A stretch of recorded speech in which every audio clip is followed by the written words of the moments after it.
Hey everybody, welcome to Eagles Game Plan presented by Toyota. The Birds are trying to go 2-0 for the first time in 6 years. All right, they didn't jump in real quick. He is Ike Reese, that is Mike Quick. And guys, yes, some people are saying maybe the defense wasn't up to the standard in the Week 1 win over Detroit, but you're 1-0. How much does that mean, even though you weren't up to the standard, you won the game? Well, the result is what matters the most, and I love hearing Jalen's comments in the locker room after the game. Yeah, you're elated that you got the W. You want to get the season off to the right start, but they've set a standard of how they want to play around here.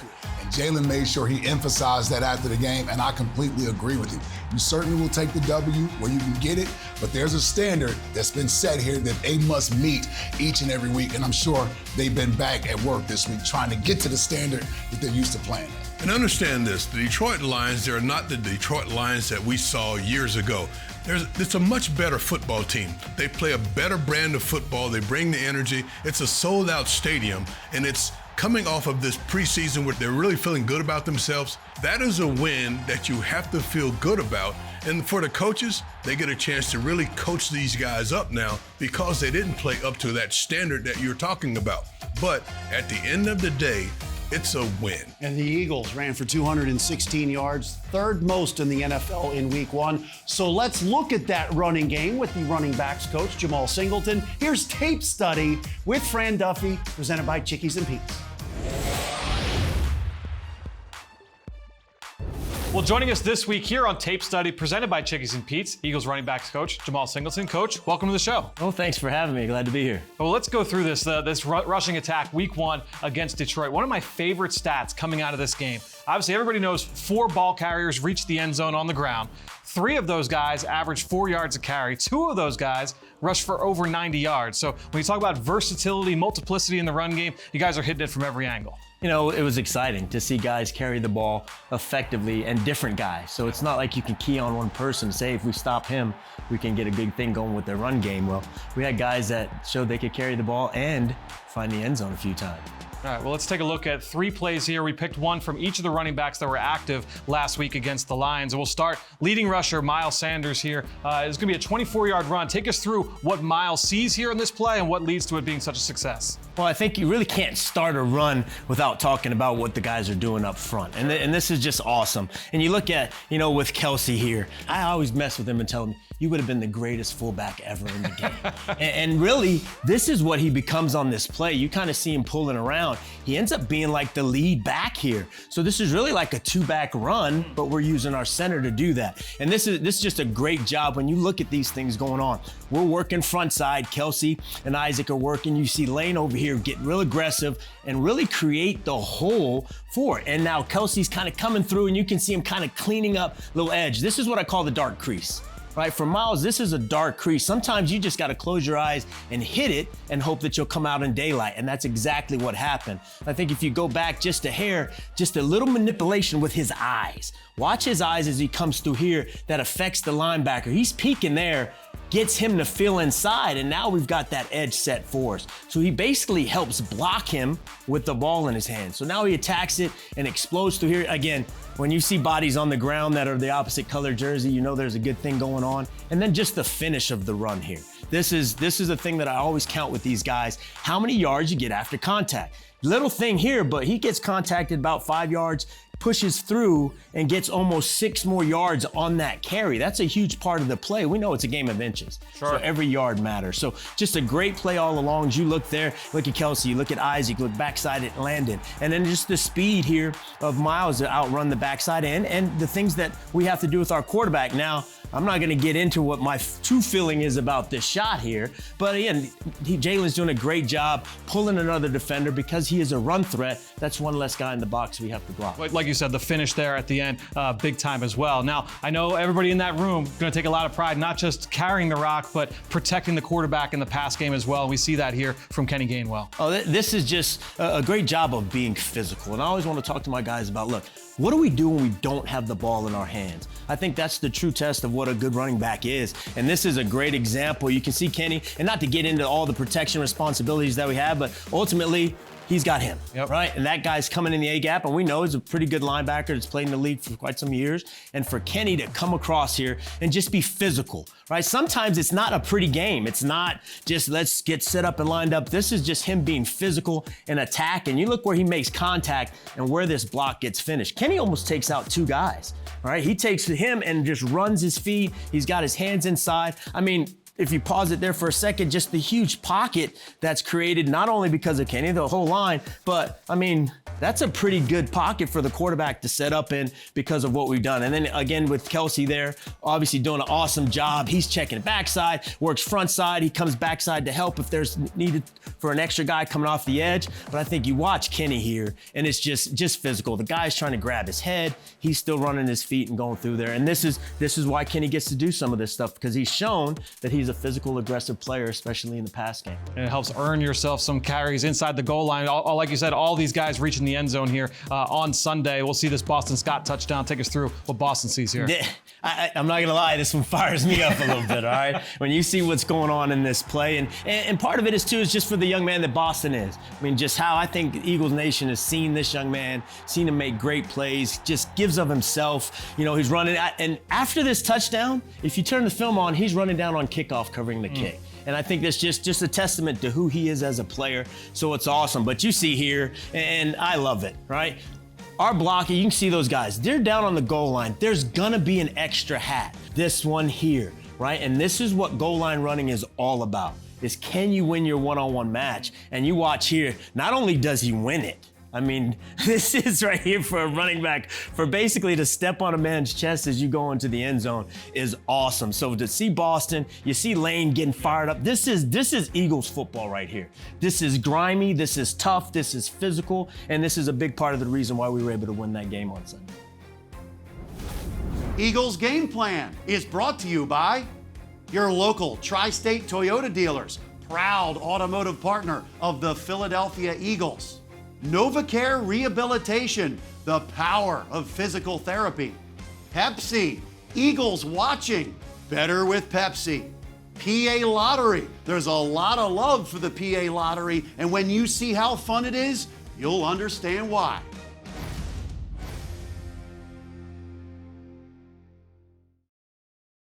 It's a lot to learn from today. It's a whole lot to learn from.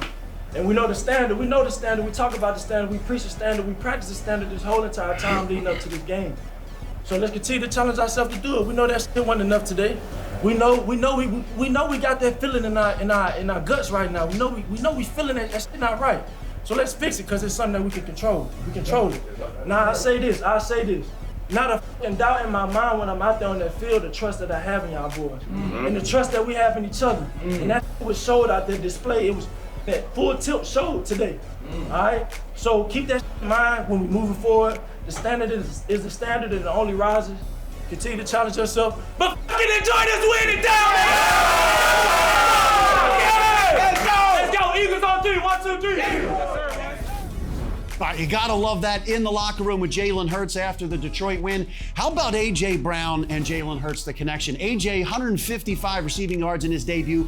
Only 4 other players in NFL history have had more in a debut with the team. We saw the yak, we saw the big body. What else can A.J. Brown do? You know, we've talked a lot about this guy. He can do everything. The screen game, he catches the screen, he makes plays with that. The slant, you know he can go inside. The guy can do a little bit of everything, and I like this play down the sideline for so many reasons. As we watch this, it's a 3rd and 4th situation, and he gets a really good release, a little stutter, and then he gets shoulder to shoulder. He stacks that defender, and then he's on top of him. When he gets down the field, he doesn't clue him in on where the ball is. It's late hands, he catches the ball. Man, A.J. Brown does so many things well, but that's winning football. All right, with Minnesota, you got to watch out for that front. They sacked Aaron Rodgers 4 times in their win over the Packers. So let's get a little enemy intel presented by Golden Nugget Jewelers. Here's Greg Cosell. Through the first week of the NFL season, you don't get a really defined picture of NFL teams and what they do tactically, but there are certain things you can kind of glean from what they do. And I think you got a pretty good idea from Ed Donatel, the Minnesota Vikings defensive coordinator. Now, Donatel comes from the Vic Fangio school a little bit. So what you tend to see, and you saw it week 1 against the Packers, was you saw multiple fronts, and they had a couple of sacks from different looks. We want to start here with what's essentially a 5-man front. But what's a little different is you see Zadarius Smith, who's normally at defensive end, standing up, or inside. Here, he's a stand-up joker right in the middle of the defense. So it gives it a 5-man front look. Now, Smith is an outstanding pass rusher, and he's really a challenge for guards and centers. The other part of this is Jordan Hicks, the linebacker. Normally a stacked player, he is essentially a wide 9 player to the right of Smith. So what you get here, Smith immediately attacks the center, wins right away, then blows up A.J. Dillon, who tries to block him. Now, this is a designed boot left by Aaron Rodgers. Rodgers is not going to have a throw, so he has to wait. So what happens? Hicks, who was not a primary pass rusher, he then attacks Rodgers, sacks him, forces a fumble that the Vikings recover. So overall, what the Eagles are going to see a lot of different front looks with players who can win individual matchups. I would say Zadarius Smith is a key player to keep your eye on because he can line up outside, he can line up over guards and win one-on-one, and he can stand up as we saw. But there's a lot of speed and a lot of quickness with this Viking front. Yeah, as Greg showed right there, the Vikings have elite pass rushers, and this scheme, they're going to be able to get after the quarterback. But Jalen Hurts 5 different times converted a 3rd down with his legs. Is he going to be able to do that against the Vikings? It's going to be a little bit different because the Detroit Lions, they play a lot of man coverage. They like to come after you. They like to get tight on the wide receivers, and it lends itself to Jalen running. You don't want to see him run the ball 17 times. But in a game like this, if they're able to break down the protections, you feel fortunate that you have a guy like Jalen Hurts because he gets you out of a lot of bad situations. It's not going to be the same. They're going to see a lot of zone coverage, but the X factor certainly is having Jalen Hurts, a guy who, when it breaks down, he can get you out of those situations. Woo! Hey, I cannot wait. I cannot wait. Hey, give me 7, 2, 3. Come on. Ah! Somebody about to get the first sack right now. Got him! Got him! Got him! Hey, you know how it go. We gotta work on. Now Monday night, we gotta go get one. Oh, what a homecoming for Brandon Graham in his first game back from that Achilles injury. That was cool. When you look at the defense, obviously they want to clean some things up, but who stood out to you, Ike Reese? Oh, man, this guy's been standing out all training camp. Linebacker. Gotta go linebacker, newly acquired from the Los Angeles Chargers this offseason, Kyzir White. Man, I don't know if you're gonna have a better debut for a linebacker than Kyzir had in this game. Let's watch him here. He's gonna be all over the field. First play here, this pick 6, he gets his hands on the ball, tip ball to James Bradbury, in for the touchdown. Best part about this play, outside of him scoring the touchdown, is Kyzir White getting up off the ground and being the lead blocker to get Bradbury into the end zone. And then let's watch him here. Man-to-man coverage against one of the better young running backs in the league in DeAndre Swift. First play of the game, they swing it to him on the outside. This could have been very easily been a big play, but look at the closing speed from White to come up and make this tackle. That's what we're going to get used to seeing and being excited about when it comes to Kyzir White. Now, this play here versus the run takes me back to my college days, my old defensive coordinator, Dean Pease. This is one of the first things he told me about playing the linebacker position. Keep those shoulders square. Watch as he shuffles, presses the line of scrimmage, keeps pace with the running back, and as soon as the running back tries to cut back, Kyzir White is right there ready to make that tackle. That's excellent linebacker play. That's excellent keeping pace with the running back to make that tackle. Man, 43 all over the field. Can you hear the excitement in my voice? Ike is shaking the table, Mike Quick. Love it, man. Woo! All right. Now, one guy you're going to have to watch out for with the Vikings. You know who he is. He had a Vikings record 158 yards in the first half against the Packers, a career-high 184 yards. I don't even need to say Justin Jefferson's name. So let's get a little enemy intel presented by Golden Nugget Jewelers with Greg Cosell on that Vikings offense. The If there's one thing we know for sure about the Minnesota Vikings offense, it's that Justin Jefferson is going to make big plays. He seemingly does that every week as he's staking his claim as the best receiver in the National Football League. Now, Jefferson is a player that you have to match up to, and the Eagles are not a heavy man-to-man team, so you get into the principles of matching through your zone concepts, and they're going to have to do that. That's absolutely critical. But keep in mind, he's not the only quality receiver on this Vikings offense. Adam Thielen is a really good player who sometimes lines up on the same side as Jefferson and sometimes lines up opposite Jefferson. And keep in mind with Kevin O'Connell, the new head coach who comes from the Sean McVay School of Offense, the Kyle Shanahan School of Offense, they do a very good job of moving people around. Now, I want to show you this play from last week. We know Jefferson had the big game, but it's not a Jefferson play, but yet he's a factor in how this plays out. The Vikings here against the Packers are going to shift from a 3-by-1 to a 2-by-2 set. Now, the Packers here are playing with a split safety coverage, 2 deep safeties.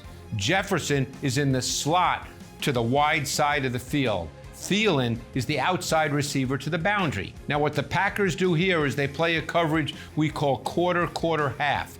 They're going to play halves to the Jefferson side of the formation because they want a deep safety over the top of Jefferson.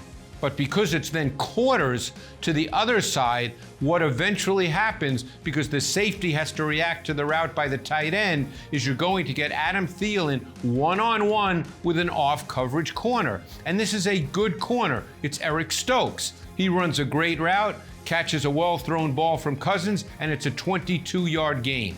So this offense, which is very good, has a lot of really good skill position players. This is a challenge for the Eagles defense.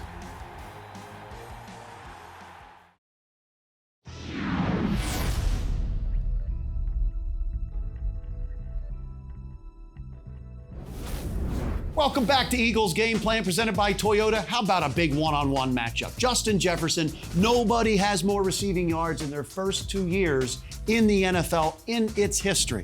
So, how do you guard him?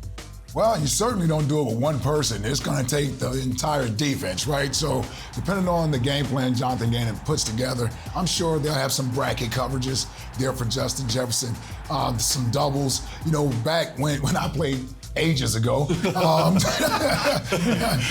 Coach Johnson, when we had those types of receivers, whether it was Randy, T.O., Marvin Harrison, Torrey Holt, those guys we faced, we usually rolled coverage. So we had this defense called Rolex. So you roll to the X. Those guys are typically X receivers. I bring that up to say that's going to be a little more difficult with Justin Jefferson because Minnesota likes to move him around everywhere. He's an X. He's a Y. They'll put him in they'll put him as the slot receiver. They'll put him in the backfield. So I think what's going to have to take place is a lot of communication and knowing before the snap of the ball, where's number 18 at? It's very difficult to cover a receiver like this. They'll put him in the slot where he has these option routes. You know, if you're here, I'm going to run there. If you're there, I'm going to run here. And they do a lot of things like that with him, so he's able to get open. The guy is so talented. He's a tough guy. But for me, I always hated it when defenders were able to get their hands on me. I think if you don't give him the free release, you're able to get your hands on him. It starts there. If you're going to do that, though, you have to have someone, a safety over top, so that he doesn't beat you down the field. He's a tough guy to cover. It's going to be fun. You've got A.J. Brown and Justin Jefferson, top receiving yardage leaders in the NFL after week 1. We all know what happened the last time the Vikings came to the Link for a night game.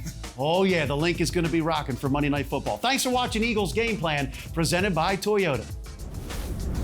Eagles Game Plan is brought to you by your local Tri-State Toyota dealers, proud automotive partner of the Philadelphia Eagles. NovaCare Rehabilitation, the power of physical therapy. Pepsi, Eagles watching, better with Pepsi. PA Lottery, there's a lot of love for the PA Lottery, and when you see how fun it is, you'll understand why.